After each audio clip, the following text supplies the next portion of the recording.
Have you ever found yourself underestimated, dismissed, and finally pushed to your limit? Well, let me tell you about Captain Elijah Brooks, a man who faced such adversity, and trust me, the experience was anything but a smooth flight. It all began on a stormy day at Columbia International Airport. Captain Brooks, a decorated pilot and a dedicated professional, arrived to prepare for his route. This was no ordinary flight. He was set to take a group of passengers to St. Louis on Flight 842. His heart was full of excitement and a little bit of anxiety. After all, flying isn't just a job, it's a passion.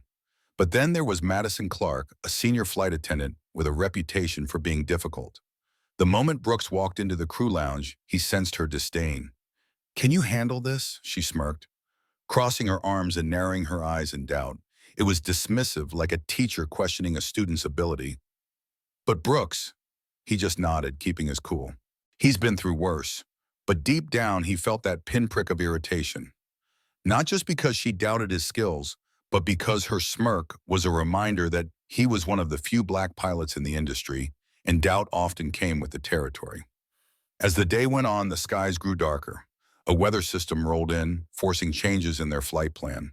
Brooks noticed odd modifications that had clearly been made under Madison's login. Unapproved changes that left his gut churning. It was unsettling because he had always prided himself on his attention to detail, but now here was this woman who relished the chaos unfolding, challenging his authority. "Captain, this isn't how we fly," she declared to not just him, but to the other flight attendants, speaking loud enough for passengers to overhear. The tension climbed like the humidity in the air, and just like that, Brooks was on the precipice of a storm that was brewing. "Maybe if you knew how to read the updates, we wouldn't be in this mess," he shot back, attempting to maintain control, but her smirk didn't waver. For the takeoff, Brooks took a deep breath and focused on the instruments in front of him, blocking out the negative energy behind him. The plane lifted smoothly, but Madison's constant undermining was like an ice pick chipping away at his confidence. As the flight progressed amidst turbulency, she began openly questioning him again in front of passengers. "This pilot doesn't seem too sure of himself, does he?" she said under her breath, loud enough for several passengers to hear. Brooks could see the doubt ripple through the cabin like a bad channel on a TV set. He fought back, trying to keep his voice steady, reminding everyone of the safety protocols he'd been trained to uphold. But when Madison presented false documentation that she claimed showed he was endangering the flight, that was when everything spiraled. Suddenly, here was Brooks, a man who'd spent years earning his wings, confronted first by Madison and then flanked by security and airline officials like he was a criminal about to be detained. The disbelief washed over him. He tried to voice his rebuttal, but his words were drowned out in a chorus of suspicion. "Captain Brooks," one of the officials said, shaking his head, "we need you to step off the aircraft. We have serious concerns." And just like that, Brooks was removed from the plane, powerless to defend himself. The rush of betrayal and humiliation sent a chill down his spine. Feeling lost, he stepped away from the aircraft, the noise of disbelief swirling around him. But then he remembered. He reached for his phone, dialing General Russell Kane, his former commanding officer and mentor. "General Kane, it's Elijah." His voice was steady but urgent. "I need your help. I've been falsely accused, and I believe this warrants attention." Within minutes, federal agents appeared, flipping the narrative right back on Madison. Their investigation revealed her long history of discrimination against black pilots, a pattern recognized and recorded, and soon after she was fired on the spot.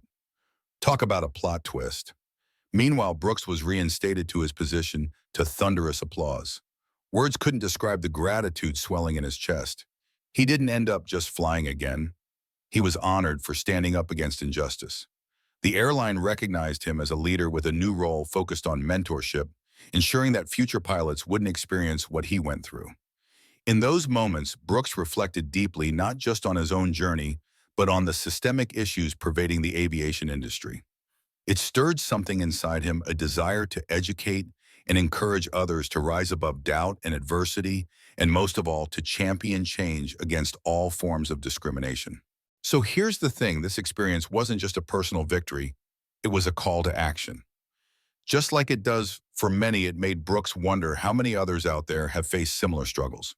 Biases based on race, appearance, or background can be insidious, creeping into everyday relationships both in and out of the workplace.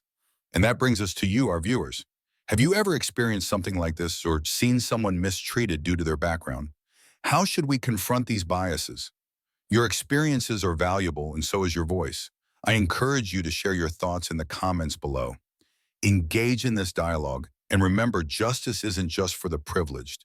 It's for everyone, and it shouldn't be influenced by connections or appearances. If this story resonated with you today, give us a thumbs up, share it with your friends, and subscribe to our channel for more inspiring stories. Let's promote awareness together. This is a conversation worth having. Thank you for joining us, and remember, rise above.